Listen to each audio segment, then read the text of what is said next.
이 나이에 뭘 새로 배우려고 해요? 요즘 시대가 어떤 시대인데 아직도 그런 식으로 하세요? 컴퓨터나 제대로 다룰 줄 아세요? 이런 말들을 들어보신 적 있으시죠? 오늘 제가 들려드릴 이야기는 서울 강남의 한 대기업에서 벌어진 놀라운 이야기입니다. 43세 나이에 인턴으로 입사한 한 여성. 동료들은 수군거렸습니다. 저 나이에 인턴이라니 좀 민망하지 않나? 아무래도 따라오기 힘들 것 같은데. 하지만 그들은 몰랐습니다. 자신들이 지금 누구와 함께 일하고 있는지 말이죠. 그리고 마침내 한라그룹 창립 40주년 기념식장. 신임 회장이 연단에서 말합니다. 저를 도와준 한 분이 계십니다. 인턴으로 들어가 조직을 조사한 분이죠. 그 순간 객석 뒤편에서 한 여성이 조용히 일어섰습니다. 바로 그 나이 많은 인턴이었습니다.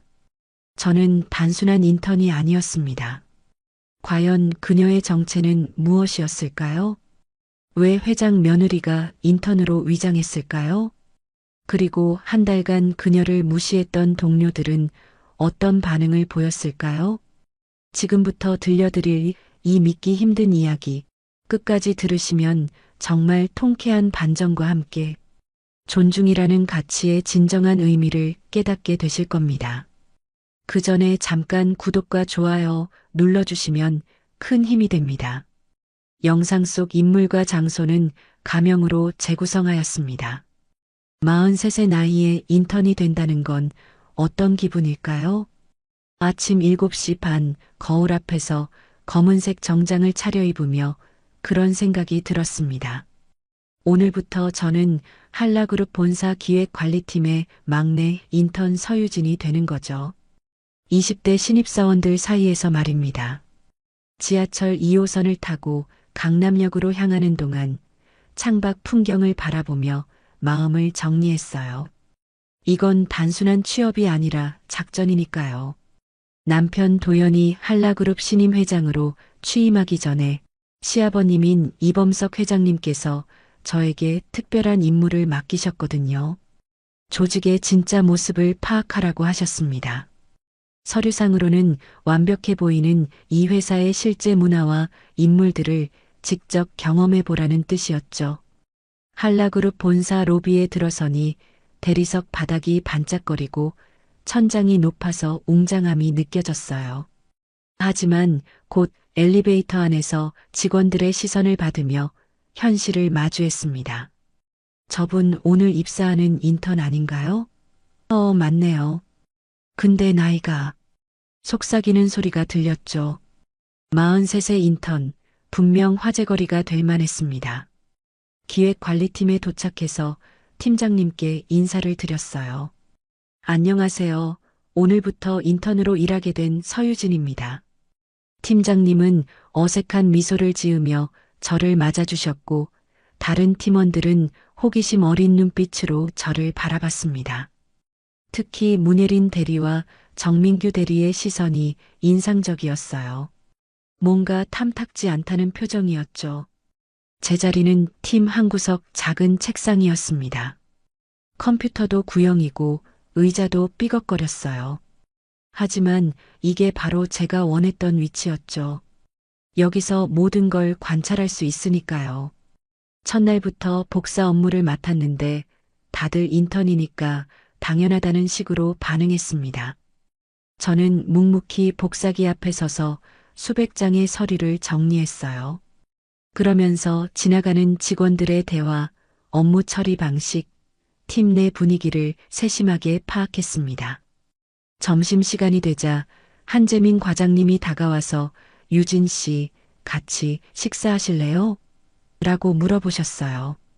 다른 직원들은 저를 배제한 채 따로 모여나가는 상황에서 유일하게 배려를 보여준 분이었죠. 식당에서 그분과 대화를 나누며 느꼈습니다. 이분은 남다른 관찰력을 가진 사람이라는 걸 말이에요. 유진 씨, 복사하시는 모습 보니 상당히 숙련되셨네요. 어떤 일을 하셨었나요? 조심스럽게 탐색하는 질문이었습니다. 오후에는 엑셀 정리 업무를 맡았어요. 복잡한 데이터를 정리하라고 하셨는데 사실 이런 건 제게는 일도 아니었죠. 경영학 석사 출신의 여러 기업에서 컨설팅 경험도 있으니까요. 하지만 저는 신중하게 마치 처음 배우는 것처럼 천천히 작업했습니다. 너무 빠르게 해치우면 의심받을 수 있으니까요. 그러면서도 실수는 전혀 하지 않았어요. 완벽함과 겸손함 사이의 균형을 맞추는 게 중요했거든요. 퇴근길 수첩에 오늘 관찰한 내용들을 정리했습니다. 팀 구성원들의 성향, 업무 처리 방식, 상하 관계의 역학 구조까지 세세하게 기록했어요. 이게 바로 제 진짜 업무였으니까요. 집에 도착해서 도연에게 첫날 어땠어? 라는 질문을 받았을 때 저는 미소를 지으며 답했습니다. 계획대로 진행되고 있어. 이제 진짜 시작이었죠. 이틀째 되는 날부터 저만의 본격적인 조사가 시작되었습니다. 겉으로는 여전히 성실한 인턴의 모습을 유지하면서도 눈과 귀는 항상 열어두고 있었어요. 시아버님께서 제게 맡기신 임무의 무게를 다시 한번 되새기며 출근길에 올랐죠.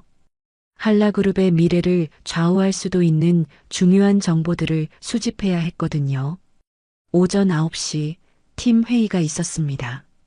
인턴인 저는 회의록 작성을 맡았는데 이건 정말 좋은 기회였어요. 회의 내용을 정리하면서 각 팀원들의 발언 패턴, 의사결정 과정, 그리고 무엇보다 팀 내 권력 구조를 파악할 수 있었거든요. 문예린 대리는 항상 팀장님 의견에 동조하는 편이었고 정민규 대리는 비판적인 의견을 제시하면서도 결국 다수 의견에 따르는 모습을 보였습니다. 특히 흥미로웠던 건 한재민 과장님의 역할이었어요. 이분은 회의에서 중재자 역할을 하면서도 때로는 예상치 못한 날카로운 지적을 하셨거든요. 이 프로젝트의 실제 수익성은 어떻게 보장할 건가요? 라는 질문에 다들 당황하는 모습을 보며 저는 이분이 단순한 중간 관리자가 아니라는 걸 확신했습니다. 점심시간에는 복도에서 우연히 들은 대화가 매우 유의미했어요. 요즘 회장님이 후계 구도에 대해 심각하게 고민하신다더라. 그러게 이도현 상무님이 유력하긴 한데 이런 대화들이 여기저기서 오가고 있었죠. 저는 마치 처음 듣는 것처럼 자연스럽게 지나쳤지만 내심으로는 조직 내 정보 전달 경로와 소문의 확산 패턴을 분석하고 있었습니다. 오후에는 각 부서에 배포할 자료를 정리하는 업무를 맡았어요. 이 과정에서 회사의 전체적인 조직도와 업무 흐름을 파악할 수 있었죠. 더 중요한 건 각 부서 간의 협력 관계와 갈등 구조도 보였다는 거였어요. 특정 부서는 항상 늦은 피드백을 주고 어떤 팀은 과도하게 많은 수정 요청을 하는 패턴이 명확했거든요. 저녁 무렵 한재민 과장님이 제게 다가와서 유진 씨, 혹시 시간 있으시면 커피 한잔 하실래요? 라고 제안하셨어요. 사내 카페에서 마주 앉아 대화를 나누는데 이분의 질문들이 점점 구체적으로 변해갔습니다. 이전에 어떤 회사에서 일하셨어요? 왜 인턴으로 시작하게 되셨나요? 저는 미리 준비해둔 답변으로 자연스럽게 넘어갔지만 이분이 저를 의심하기 시작했다는 걸 느꼈어요. 집으로 돌아가는 길에 수첩을 펼쳐 오늘의 관찰 내용을 정리했습니다. 각 인물들의 성향과 역할, 부서 간 역학관계, 그리고 무엇보다 조직 내 소통 방식의 문제점들을 세세하게 기록했어요. 특히 상명하달식 의사소통 구조와 수평적 협력의 부재가 눈에 띄었거든요. 도연이 어때? 뭔가 발견한 게 있어? 라고 물었을 때 저는 생각보다 복잡한 구조네요. 겉으로 보이는 것과 실제는 많이 다르더라고요 라고 답했습니다. 그러면서 마음속으로는 다짐했어요. 더 깊숙이 들어가서 이 조직의 진짜 모습을 파악해야겠다고 말이죠.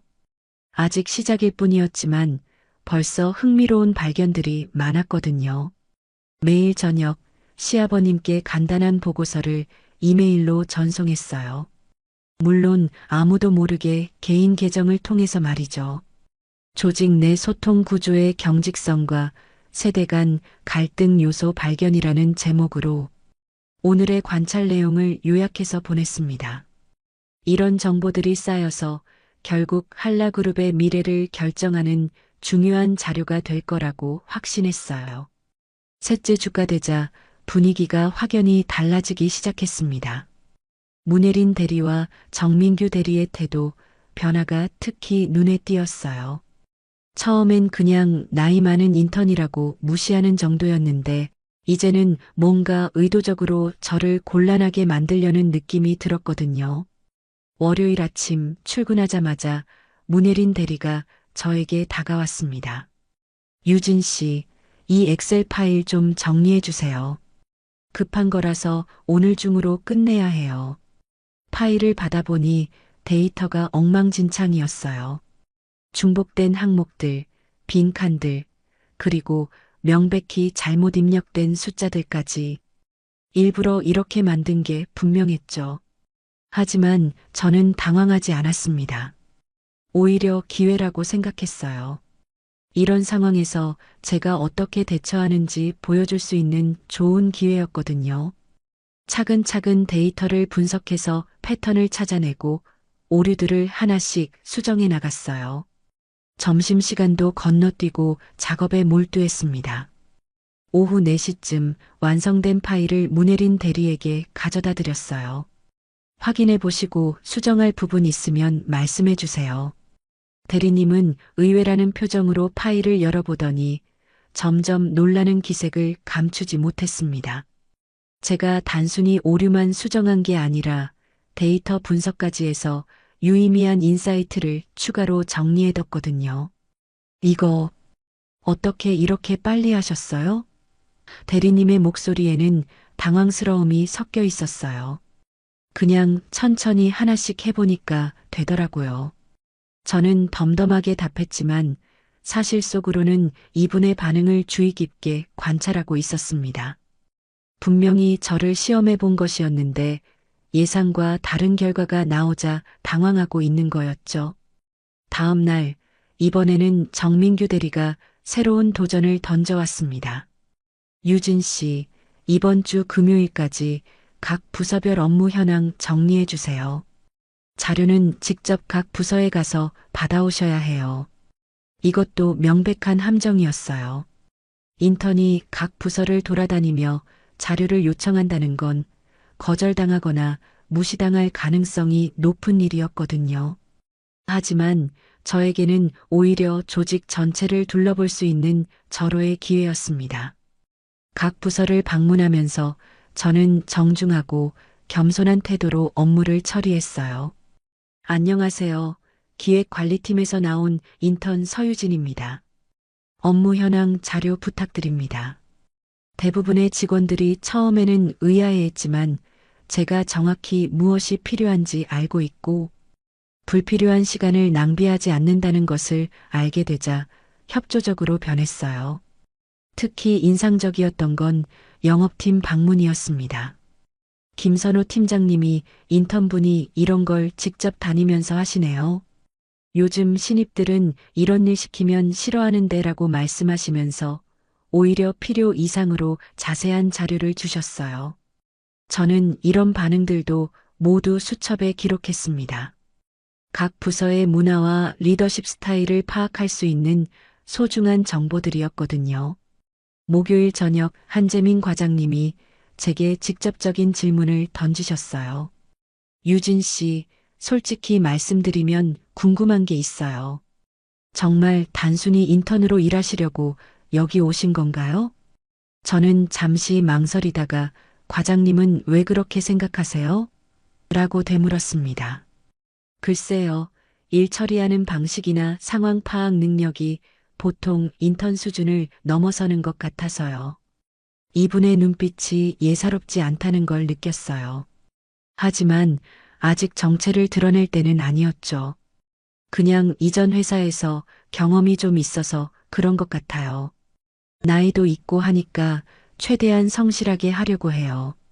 과장님은 고개를 끄덕이셨지만 여전히 의심스러운 표정을 감추지 못하셨습니다. 금요일 완성된 보고서를 정민규 대리에게 제출했어요.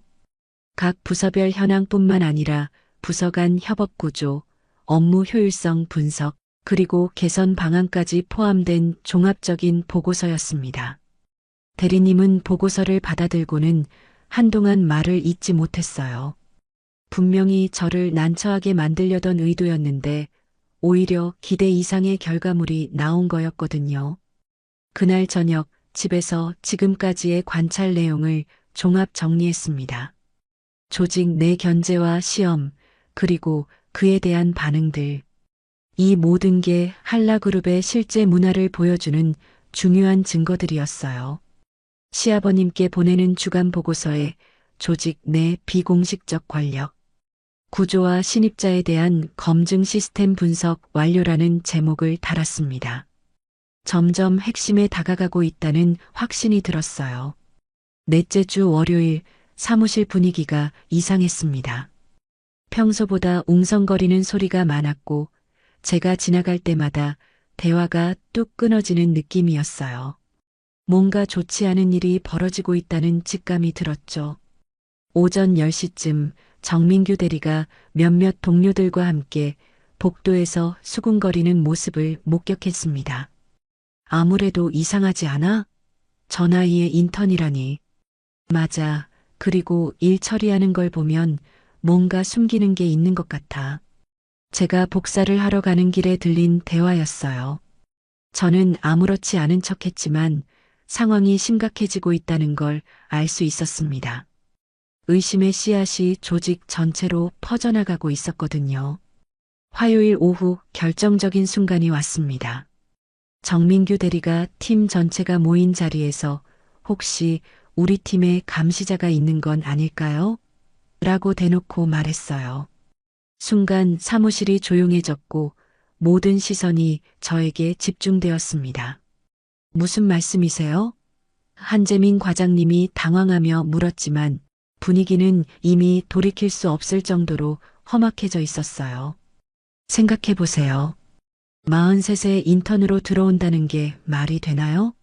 그리고 업무 처리 능력도 보통이 아니고 정민규 대리의 목소리가 점점 커졌습니다. 다른 직원들도 하나둘씩 고개를 끄덕이기 시작했어요. 저는 침착함을 유지하려고 노력했지만 내심으로는 계획이 예상보다 빨리 탄로날 수도 있겠다는 생각이 들었습니다. 대리님, 그런 추측으로 동료를 의심하는 건 좋지 않은 것 같은데요. 한재민 과장님이 저를 두둔해 주셨지만 이미 소문은 걷잡을 수 없이 퍼져나가고 있었어요. 점심시간에 식당에서도 엘리베이터에서도 심지어 화장실에서도 제 얘기가 나왔습니다. 혹시 정말 스파이 아닐까? 회장님이 보낸 건 아닐까? 수요일 아침 팀장님으로부터 호출을 받았습니다. 유진 씨, 잠깐 얘기 좀 할까요? 팀장님의 표정이 평소와 달리 심각했어요. 회의실로 따라가니 인사팀 부장님도 함께 계셨습니다. 뭔가 공식적인 절차가 시작되는 느낌이었죠. 유진 씨, 최근에 팀 내에서 여러 말들이 나오고 있어서요. 인사팀 부장님이 조심스럽게 말문을 열었습니다.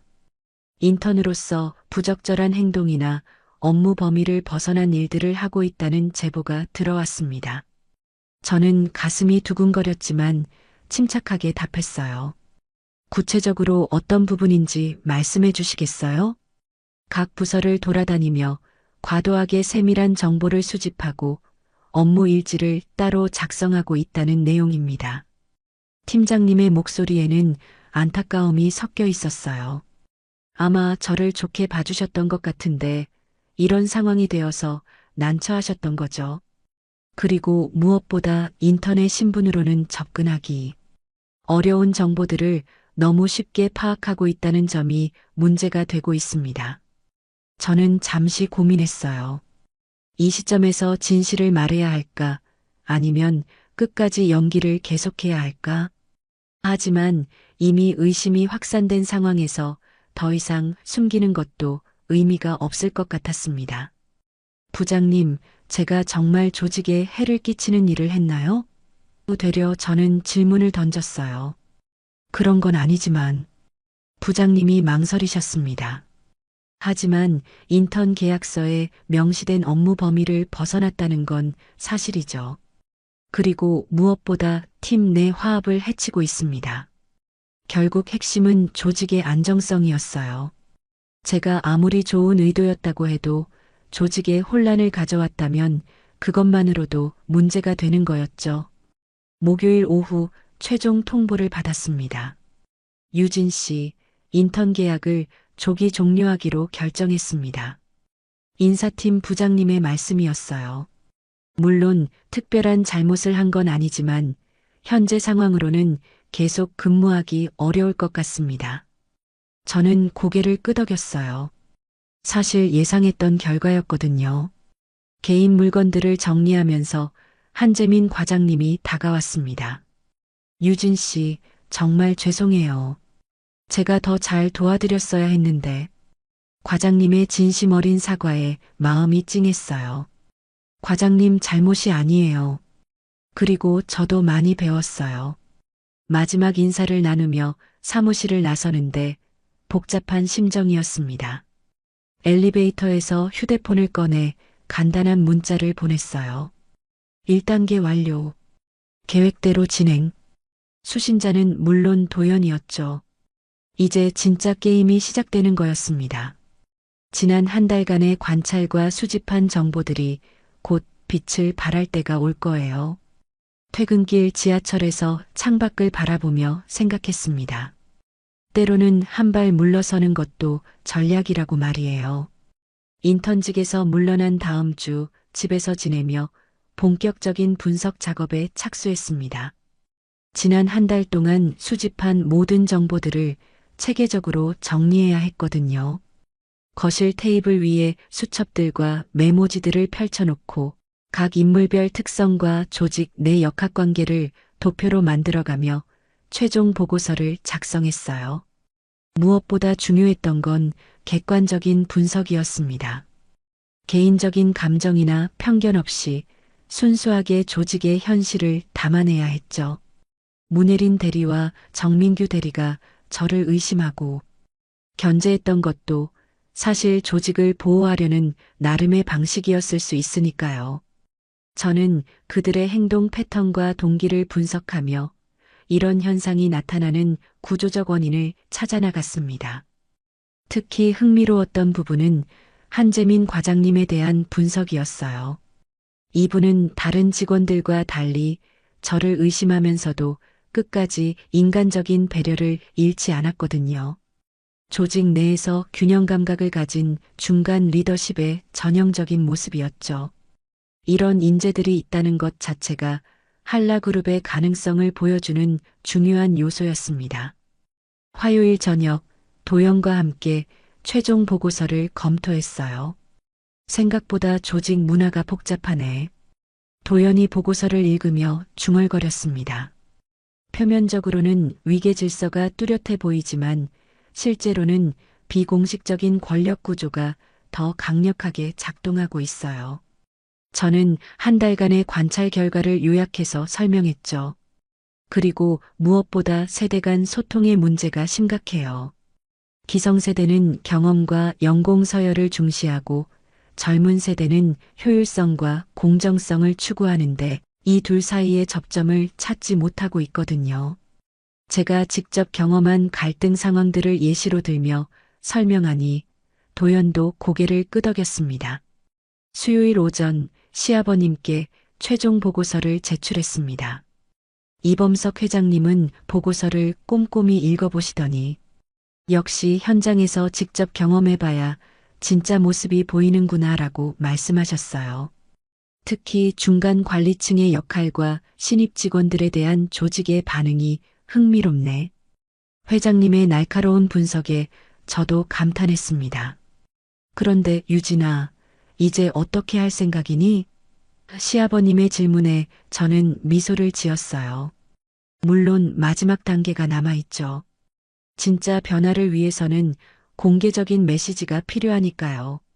사실 저희는 이미 다음 단계를 계획해두고 있었거든요. 한 달 후에 있을 창립 40주년 기념식과 도연의 신임 회장 취임식이 바로 그 무대였죠. 목요일에는 인사혁신 방안을 구체화하는 작업을 했습니다. 단순히 문제점을 지적하는 것에서 그치지 않고 실질적인 개선책을 제시해야 했거든요. 중장년층을 위한 새로운 채용 제도, 세대 간 멘토링 프로그램, 수평적 소통, 문화 정착을 위한 구체적인 실행 방안들을 하나씩 정리해 나갔어요. 특히 신경 써서 준비한 부분은 존중 기반 조직 문화 구축 방안이었습니다. 제가 인턴으로 있으면서 가장 크게 느꼈던 건 나이나 직급에 상관없이 모든 구성원을 인격체로 존중하는 문화가 부족하다는 점이었거든요.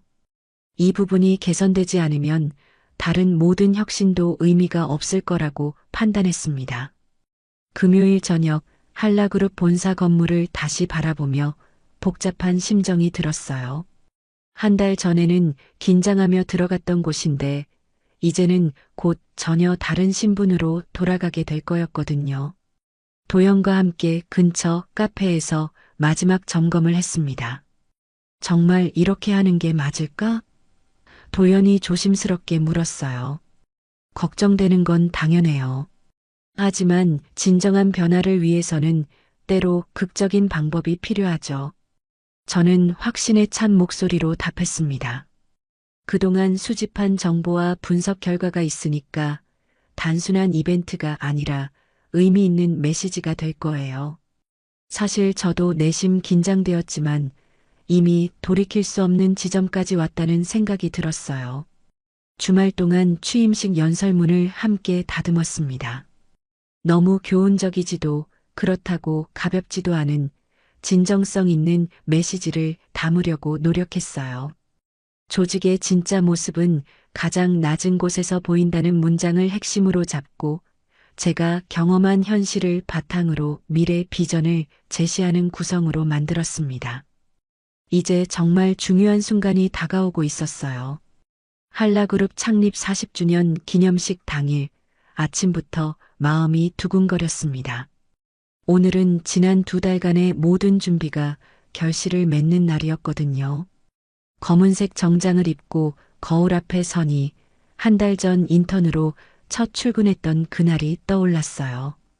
그때와는 완전히 다른 신분으로 같은 건물에 들어가게 될 거라니 참 아이러니했습니다. 오전 10시 한라그룹 본사 대강당에 도착했어요. 임직원들과 주요 인사들로 가득 찬 객석을 바라보니 긴장감이 더욱 커졌습니다. 저는 맨 뒤쪽 구석 자리에 조용히 앉아서 상황을 지켜봤어요.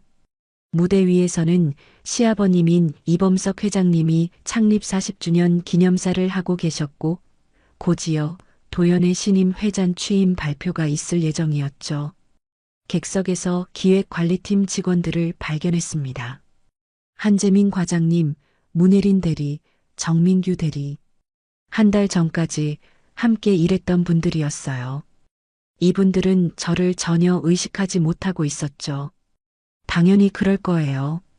설마 그 인턴이 여기 있을 거라고는 생각도 못할 테니까요. 오전 11시 반 드디어 도연이 연단에 올랐습니다. 한라그룹 임직원 여러분, 그리고 귀빈 여러분. 도연의 목소리가 마이크를 통해 강당 전체에 울려 퍼졌어요. 저는 가슴이 터질 것 같았습니다. 이제 곧 저희가 준비한 그 순간이 올 거였거든요. 오늘 이 자리에서 여러분께 특별한 말씀을 드리고 싶습니다. 도연이 원고를 내려다보며 말을 이었어요. 지난 2달 동안 저를 도와준 한 분이 계십니다. 현장의 목소리를 직접 들어보라는 선대 회장님의 당부에 따라 인턴으로 들어가 조직을 살펴본 분이죠. 순간 강당이 조용해졌습니다. 무슨 말인지 이해하지 못하는 사람들의 웅성거림이 여기저기서 들렸어요. 기획관리팀 자리에서는 놀라는 기색이 역력했죠.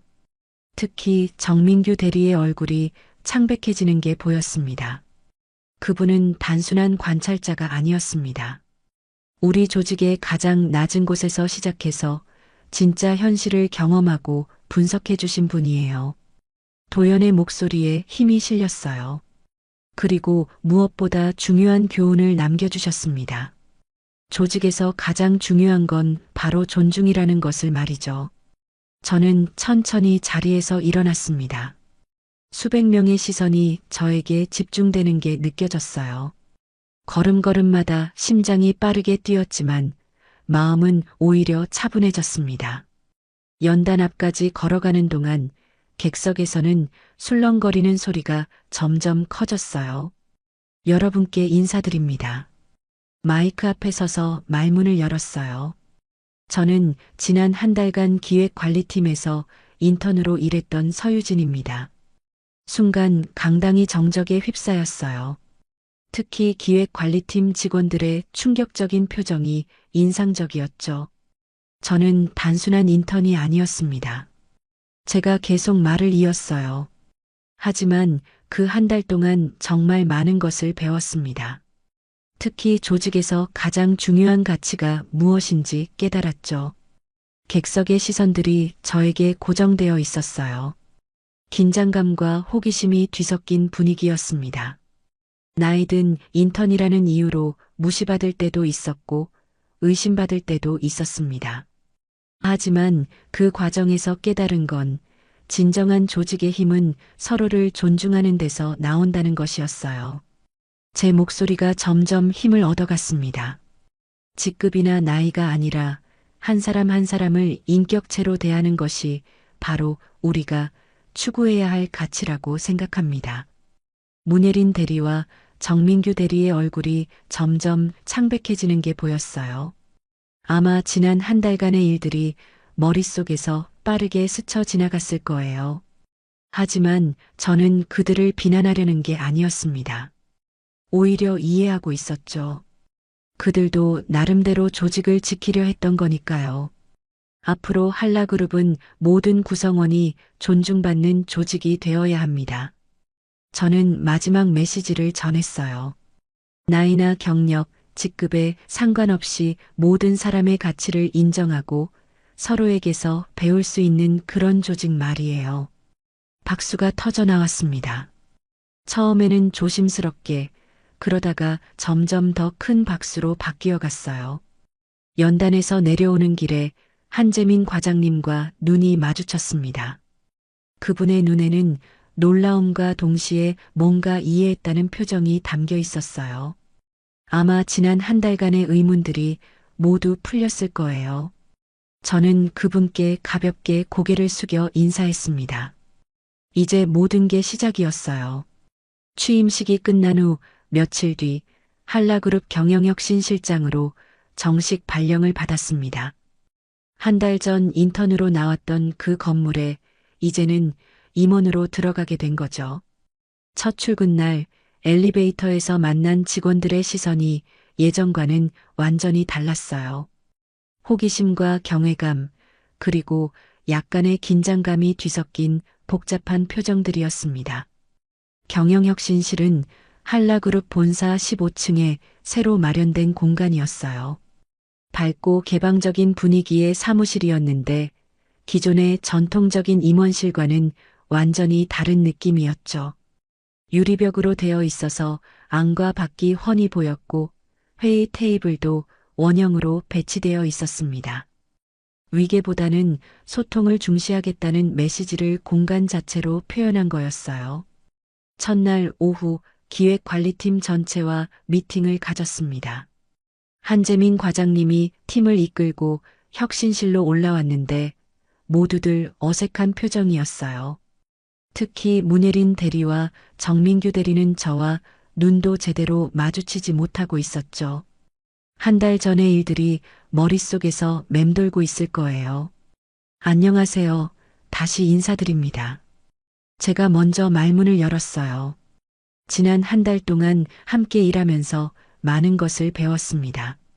그 경험을 바탕으로 이제 조직 전체의 변화를 이끌어가고 싶어요.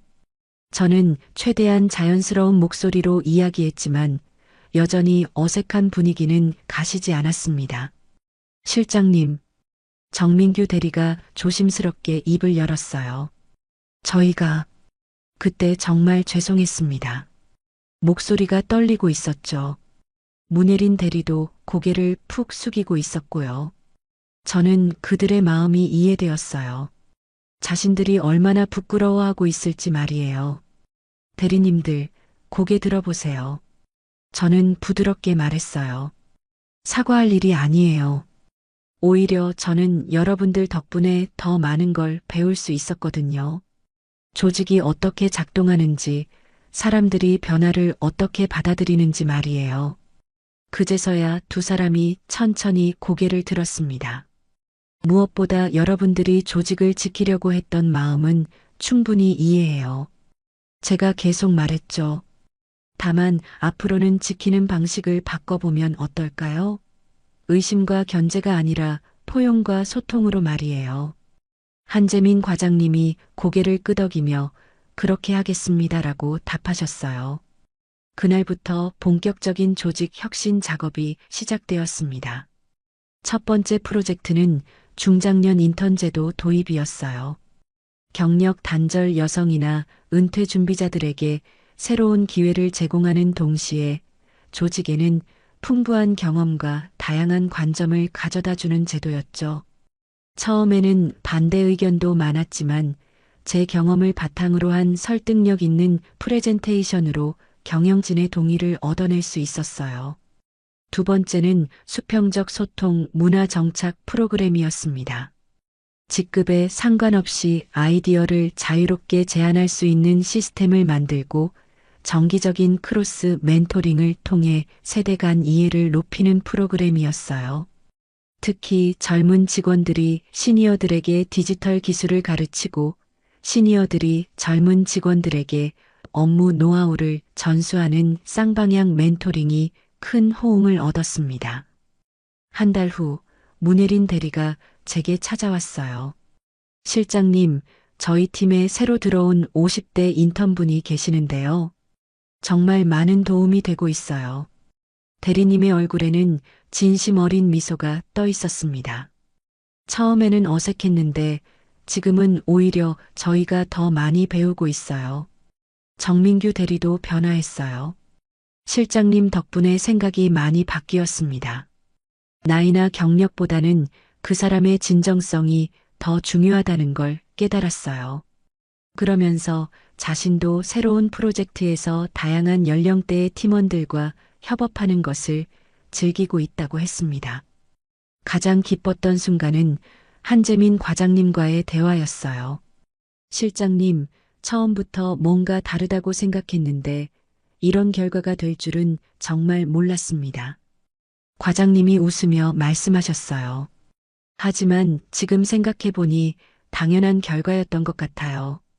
진정성은 결국 드러나게 되어 있으니까요. 그의 말, 한라그룹은 대한민국 좋은 일터상을 수상했습니다. 특히 세대 통합과 다양성 존중 부문에서 최우수상을 받았어요. 시상식장에서 상을 받으며 생각했습니다. 2달 전 그 작은 인턴 자리에서 시작된 변화가 이렇게 큰 결실을 맺게 되었구나 하고 말이에요. 진정한 변화는 가장 낮은 곳에서부터 시작된다는 걸 다시 한번 확인할 수 있었습니다. 시상식이 끝나고 1년이 지난 어느 가을날, 저는 예전 그 복사기 앞을 지나가게 되었습니다. 경영혁신실에서 기획관리팀으로 내려가는 길이었는데 문득 발걸음이 멈춰졌어요. 그 낡은 복사기는 여전히 그 자리에 있었고 토너 냄새도 그대로였습니다. 이 향 아직도 좋네요.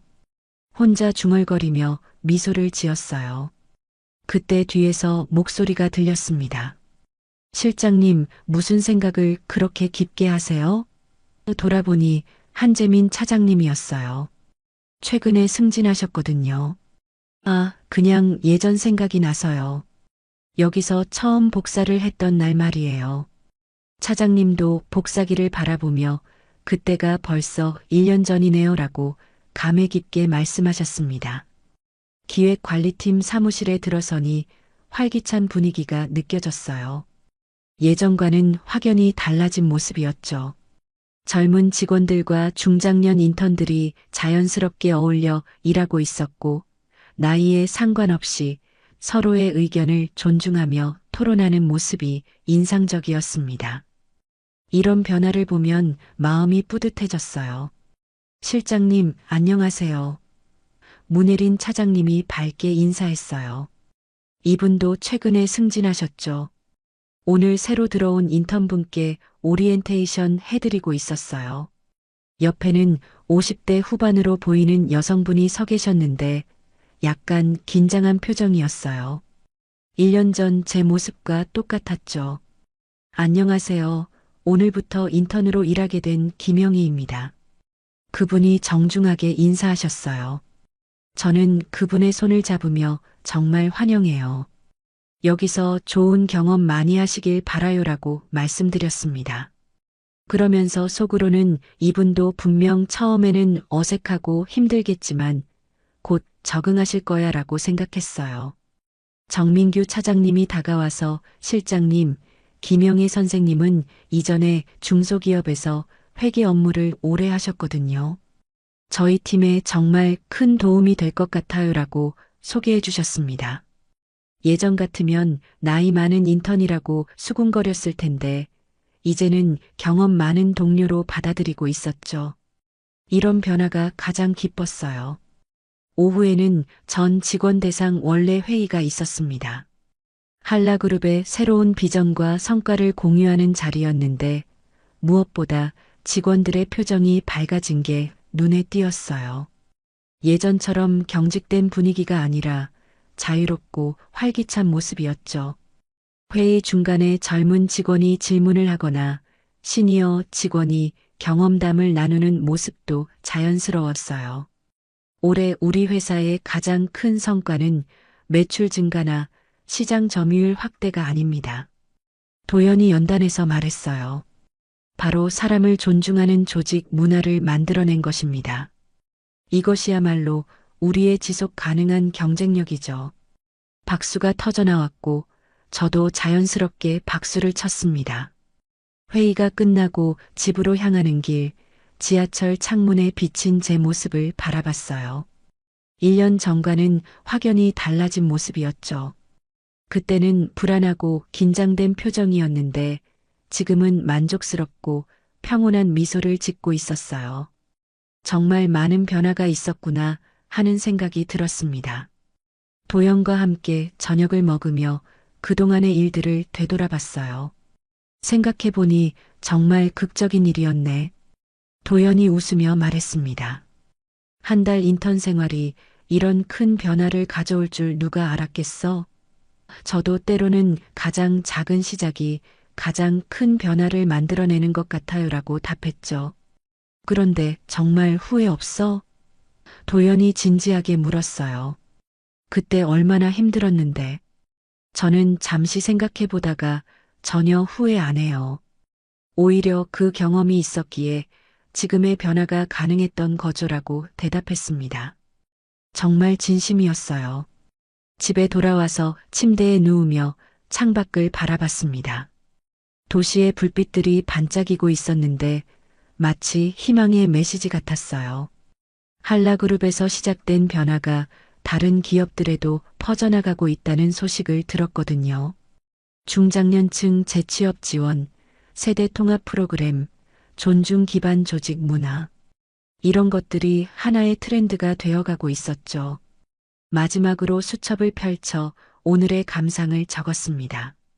진정한 변화는 거창한 구호나 제도에서 나오는 게 아니라 한 사람 한 사람을 존중하는 마음에서 시작된다.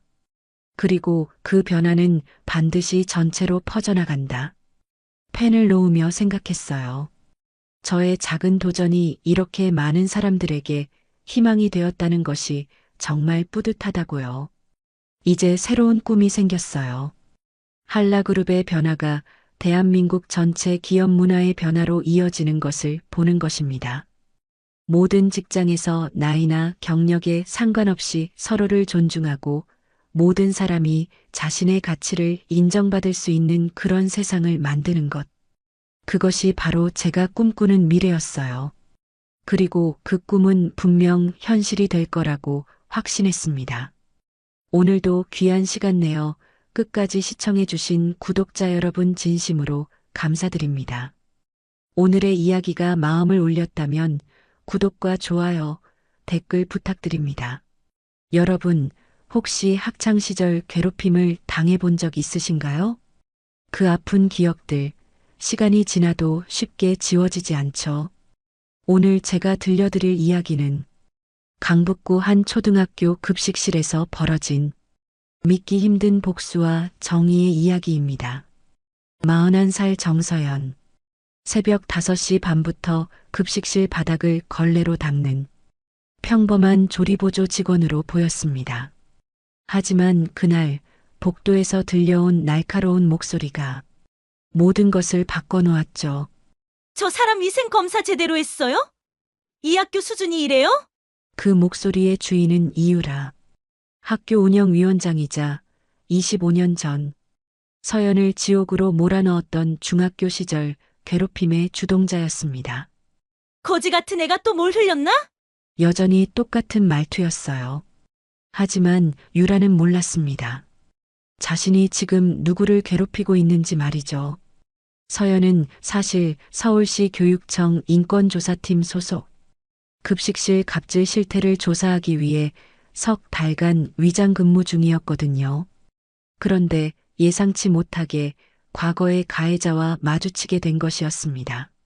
조리원 실명 공개해요. 너무 똑부러져서 불편해요. 여기가 어딘 줄 알고. 날이 갈수록 심해지는 갑질과 모욕. 하지만 서연은 모든 것을 조용히 기록하고 있었어요. 녹음기, 몰래카메라, 그리고 철저한 증거 수집. 그리고 마침내 그날이 왔습니다. 아침 7시 뉴스 속보. 서울 A초등학교 급식실 충격적인 갑질 실태 공개. 화면에는 유라의 모든 추악한 모습이 생생하게 자료 누가 흘린 거예요? 고발할 거예요. 절규하는 유라. 하지만 진짜 반전은 이제부터였습니다. 과연 이 놀라운 반전의 결말은 어떻게 될까요? 25년 만에 완벽한 복수, 아니 정의의 실현은 어떤 모습일까요? 지금부터 들려드릴 이 통쾌한 이야기, 끝까지 들으시면 정말 속이 시원한 결말을 만나시게 될 겁니다. 그 전에 잠깐 구독과 좋아요 눌러주시면 큰 힘이 됩니다. 새벽 5시 반 강북구 A초등학교 급식실의 형광등이 하나둘씩 켜집니다. 정서연은 손걸레를 물에 적셔 바닥을 닦기 시작했어요. 41살의 나이에 급식실 조리보조로 일한 지 벌써 2달째였습니다. 무릎을 꿇고 바닥을 닦는 동안 서연의 마음속에는 복잡한 감정들이 교차하고 있었어요. 이 정도면 충분할까? 서연은 속으로 중얼거리며 걸레질을 계속했습니다. 사실 이 모든 것이 연기였거든요. 서울시 교육청 인권조사팀 소속인 서연이 이곳에서 위장 근무를 하고 있는 건 급식실 내부의 갑질과 차별 실태를 파악하기 위해서였어요. 하지만 오늘 아침은 달랐습니다. 복도에서 날카로운 목소리가 들려왔어요. 저 사람 위생검사 제대로 했어요? 이 학교 수준이 이래요? 서연의 손이 순간 멈췄습니다.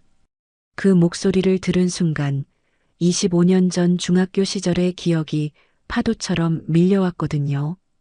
이유라였습니다. 운영위원장이라는 직책을 달고 있는 42살의 여성, 그리고 서연을 지옥으로 몰아넣었던 중학교 시절 괴롭힘의 주동자였어요. 유라는 서연을 전혀 알아보지 못했습니다. 당연했죠. 서연은 일부러 머리를 짧게 자르고 화장기 없는 얼굴로 평범한 조리복을 입고 있었거든요. 거지 같은 애가 또 뭘 흘렸나? 유라의 목소리가 복도에 울려 퍼졌습니다. 그 순간 서연의 등에 식은땀이 흘렀어요. 25년이 지났는데도 여전히 똑같은 말투였습니다. 서연은 걸레를 꽉 쥐었어요. 손가락 마디가 하얗게 변할 정도로 말이죠. 정서연 씨, 괜찮으세요? 옆에서 일하던 박소민이 조심스럽게 물었습니다.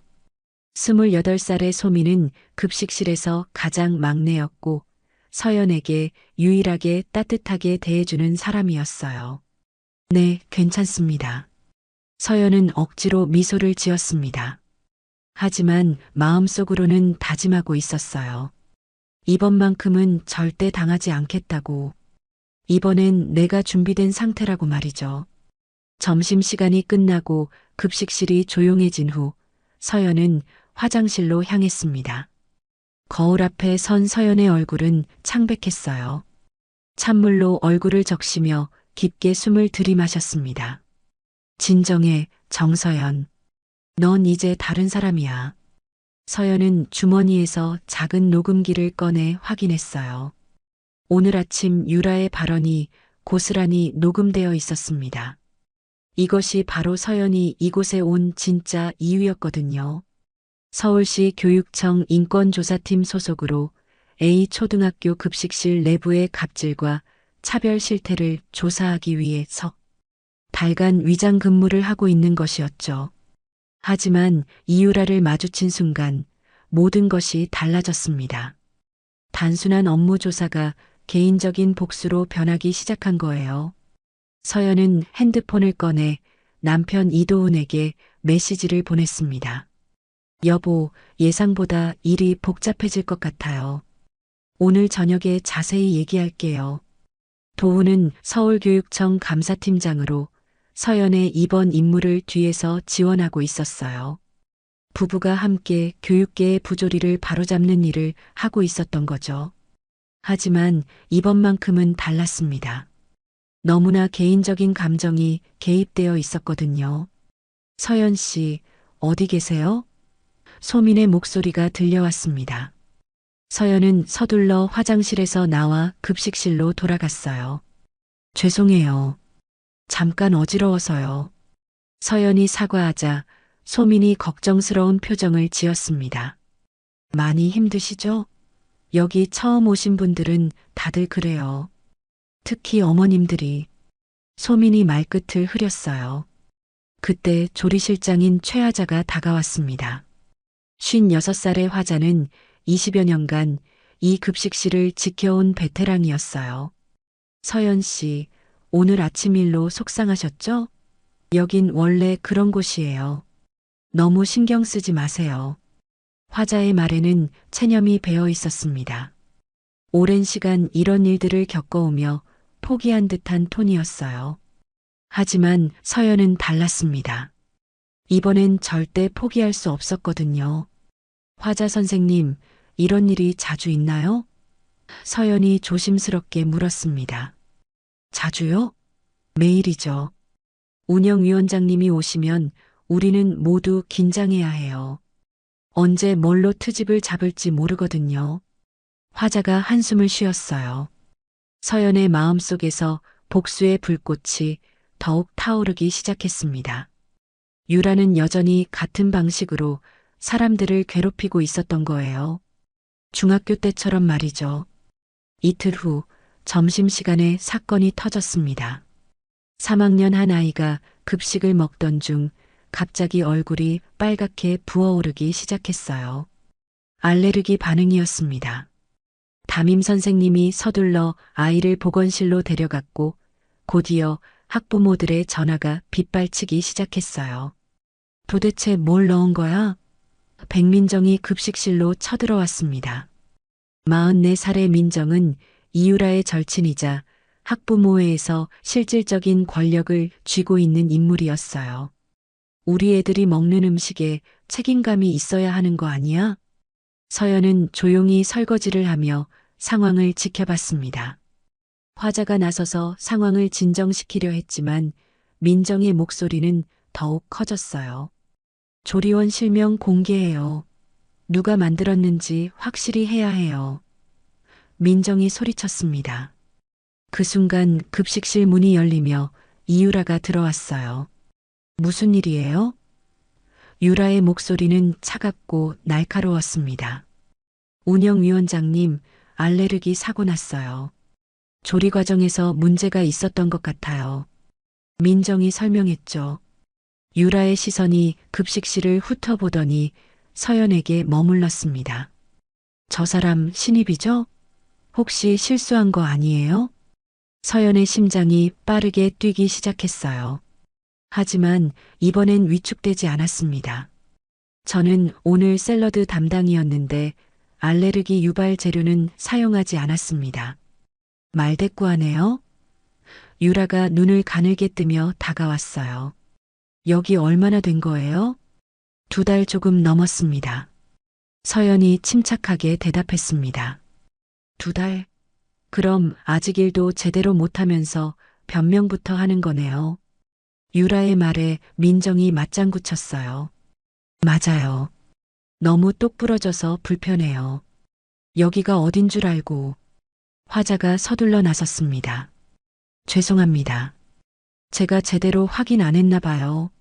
아니에요, 화자 선생님. 서연이 말했어요. 저희가 오늘 사용한 모든 재료와 조리 과정은 기록되어 있습니다. 확인해 보시면 알 수 있어요. 유라가 서연을 째려봤습니다. 기록? 당신이 뭔데 그런 기록을 해요? 급식 안전을 위해서는 당연한 일 아닌가요? 서연의 목소리에는 흔들림이 없었어요. 그 순간 교장 선생님이 들어왔습니다. 무슨 일이십니까? 교장 선생님, 조리원 교육 제대로 시키세요. 일도 제대로 못하면서 말대꾸나 하고. 유라가 차갑게 말했어요. 일단 교장실로 오세요. 교장의 말에 서연은 고개를 끄덕였습니다. 교장실로 향하는 복도에서 서연은 주머니 속 녹음기를 확인했어요. 오늘의 대화도 모두 녹음되어 있었습니다. 이제 시작이야, 이유라. 서연은 속으로 다짐했어요.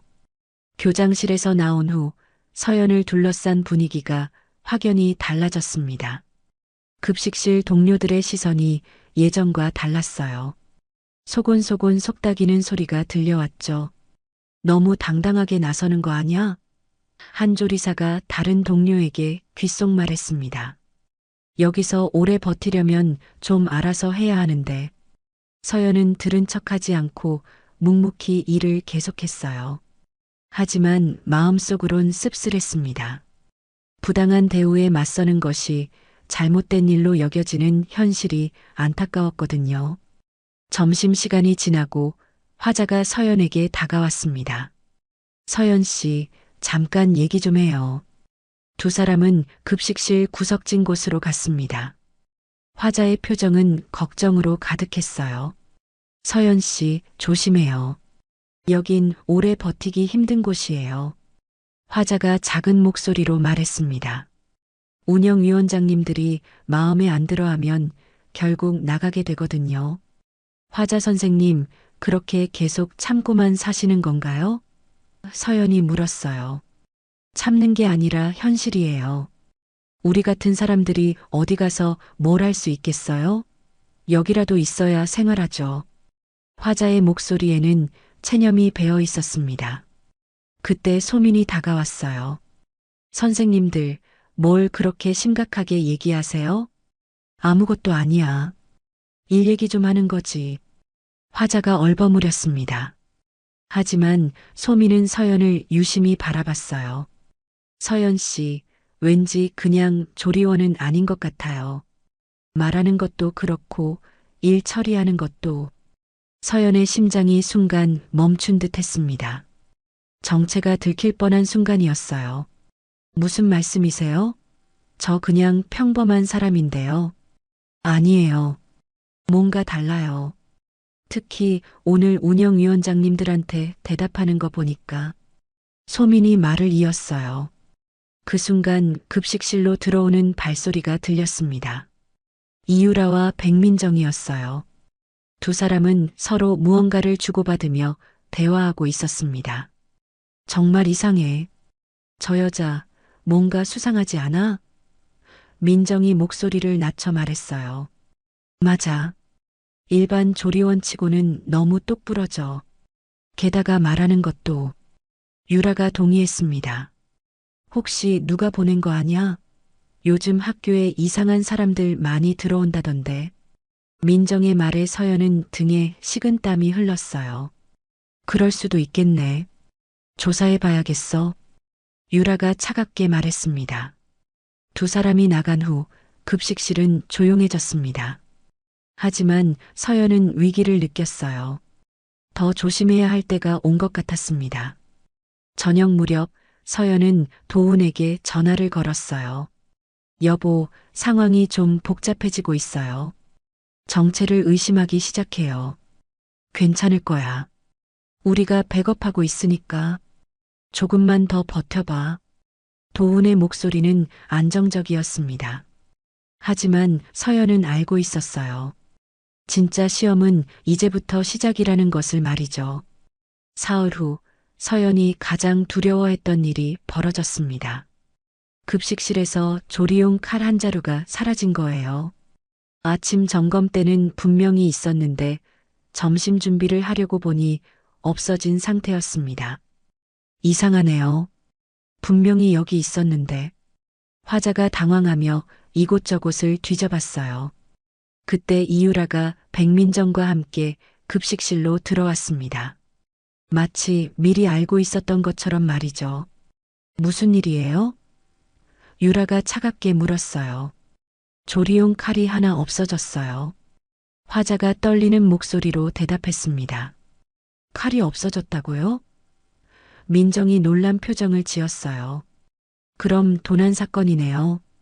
경찰 신고해야 하는 거 아니에요? 아니에요. 아마 어디 잘못 둔 것 같아요.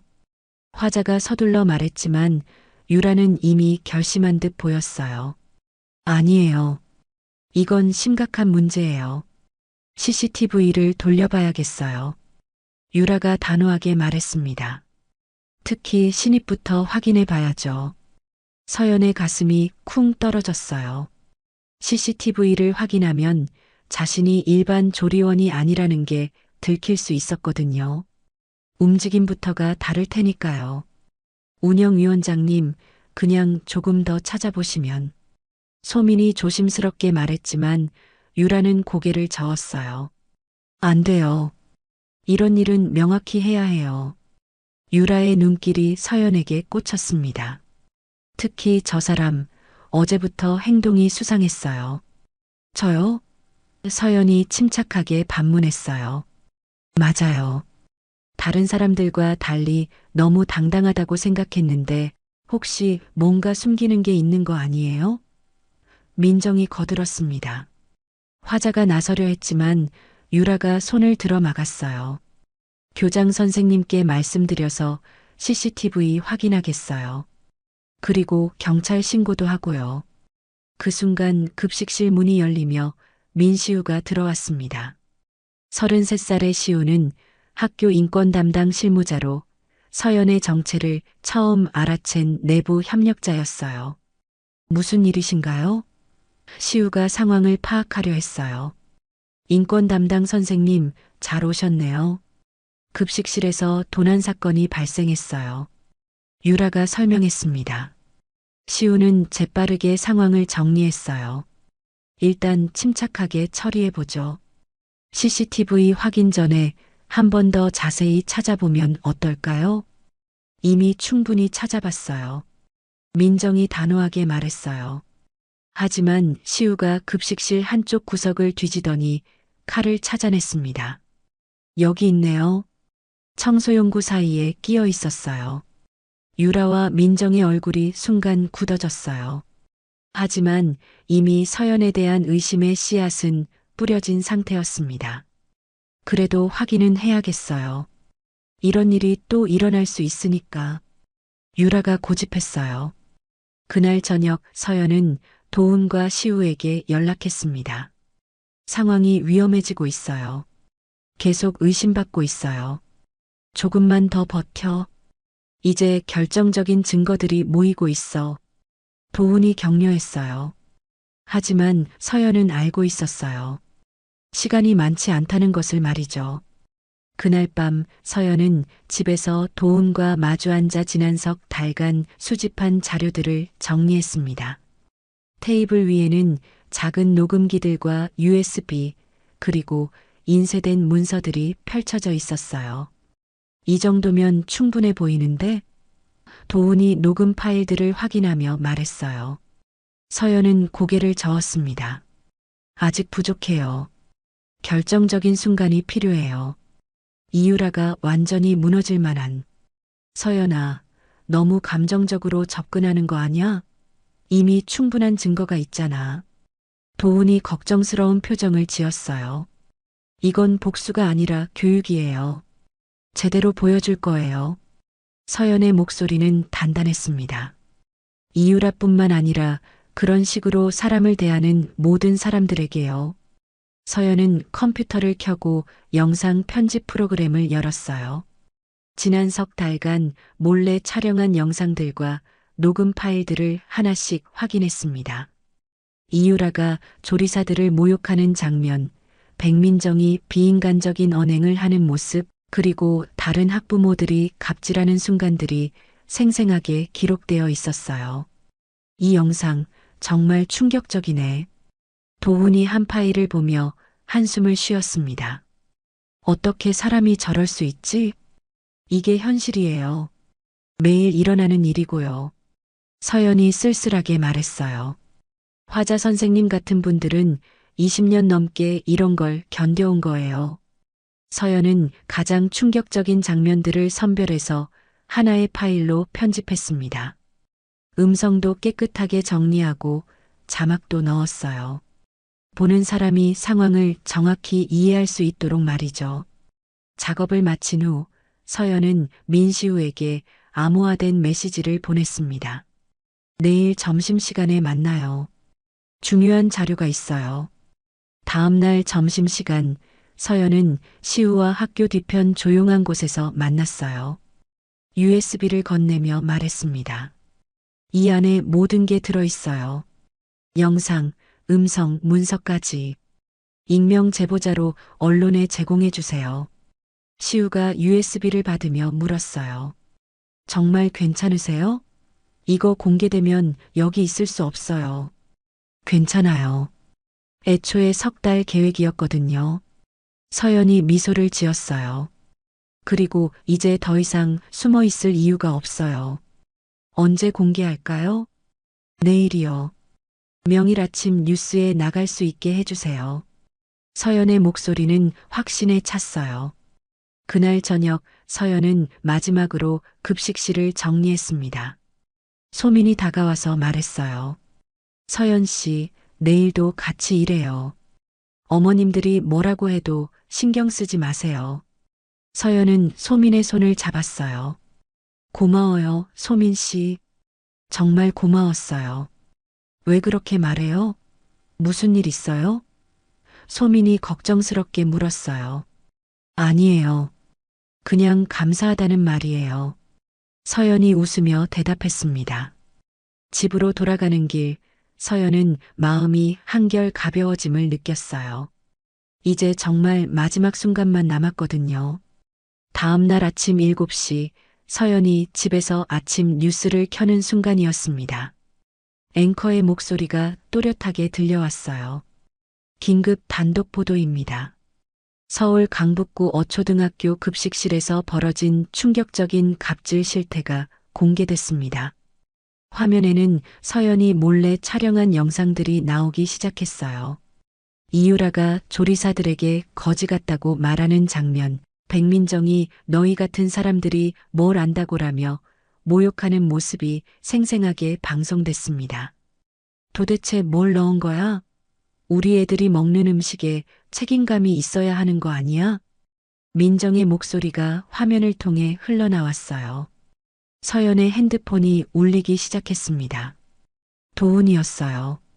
서연아, 뉴스 봤어? 대박이야.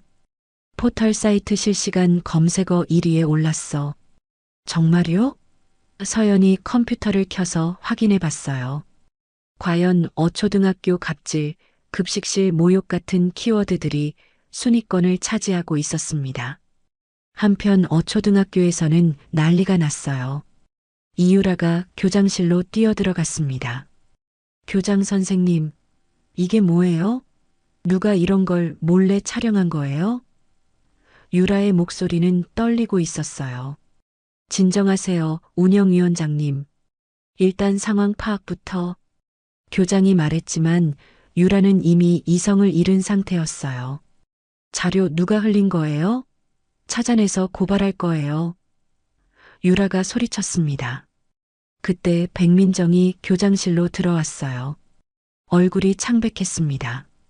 유라야, 우리 집 앞에 기자들이 와 있어. 어떡하지? 뭐라고? 유라가 더욱 당황했어요.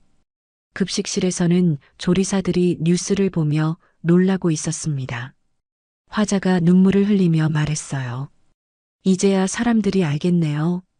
우리가 얼마나 힘들었는지. 소민이 서연을 찾았지만 서연은 보이지 않았어요. 서연 씨는 어디 갔지? 오늘 안 오셨나? 점심시간이 되자 교육청에서 감찰팀이 출동했습니다. 학교 앞에는 기자들과 학부모들이 몰려들었어요.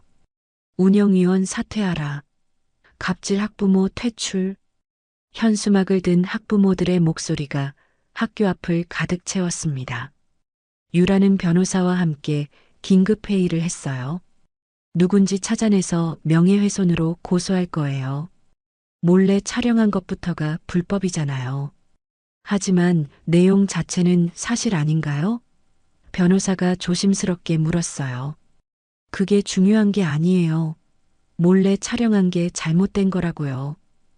유라가 화를 냈습니다. 그날 저녁 뉴스에서는 후속 보도가 이어졌어요. 교육청이 전면 조사에 나서기로 했고 학부모의 해체 요구가 빗발치고 있다는 내용이었습니다. 서연은 집에서 모든 상황을 지켜보며 다음 날을 준비했어요. 이제 정말 마지막 카드를 꺼낼 시간이 다가왔거든요. 사흘 후 어초등학교 교장실에는 긴장감이 가득했습니다. 이유라가 변호사와 함께 앉아 있었고 맞은편에는 교장과 교감이 자리했어요. 유라는 마지막 승부수를 던지려 하고 있었습니다. 교장 선생님, 저희가 조사한 결과 급식실 신입 조리원이 가장 의심스러워요. 유라가 단호하게 말했어요. 정서연이라는 사람 처음부터 수상했거든요. 변호사가 서류를 꺼내며 거들었습니다. 몰래 촬영은 명백한 불법 행위입니다.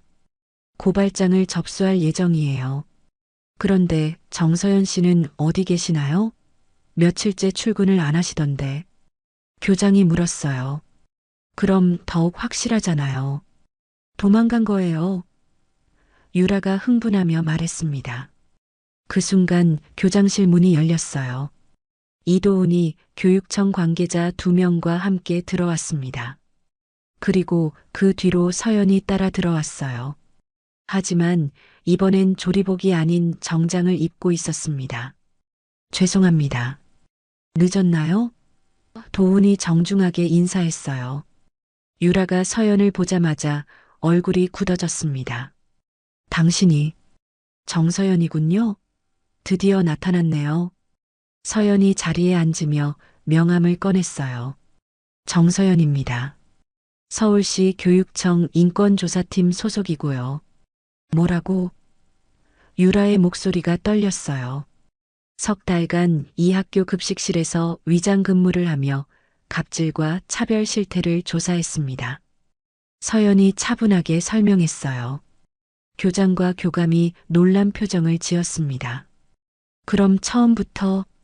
네, 처음부터 조사 목적이었습니다. 도훈이 공식 문서를 내밀며 말했어요. 정식 승인받은 조사였고요.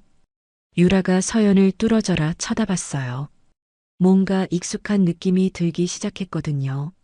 잠깐, 당신 혹시... 유라의 목소리가 가늘어졌어요. 맞아요. 서연이 유라의 눈을 똑바로 바라봤어요. 25년 전 당신이 거지 같다고 했던 그애 정서연이에요. 정서연? 유라가 창백해졌어요. 중학교 때 맞아요. 그리고 지금은 당신이 무시했던 그 급식실에서 정의를 꺼낸 사람이에요. 서연의 목소리는 단단했습니다. 교육청 관계자가 나섰어요. 조사 결과 운영위원회의 심각한 갑질과 인권 침해 사실이 확인됐습니다. 운영위원 전원 해임하고 학교 내 인권 시스템을 전면 개편할 예정입니다. 이건 복수잖아요. 유라가 소리쳤어요. 개인적인 원한으로. 복수요? 서연이 고개를 저었어요. 이건 복수가 아니라 정의예요. 당신이 저에게 했던 것과 똑같은 일을 지금도 다른 사람들에게 하고 있었거든요. 유라가 주저앉으며 변호사를 쳐다봤지만 변명할 여지가 없었어요. 모든 증거가 명확했거든요. 앞으로는 모든 아이들과 교직원들이 존중받는 학교가 될 거예요. 서연이 마지막으로 말했어요. 한 달 후 어초등학교 복도에는 새로운 현수막이 걸려 있었습니다. 모든 아이의 존엄은 어른의 태도에서 시작된다. 급식실에서는 박소민이 밝게 웃으며 아이들에게 급식을 나눠주고 있었어요. 그때 복도에서 익숙한 목소리가 들렸습니다. 소민 씨, 오늘도 오셨어요? 서연 위원장님. 소민이 반갑게 인사했어요. 이제 서연은 학교 인권문화개선 위원회장으로 정기 방문하며 진짜 변화를 만들어가고 있었습니다.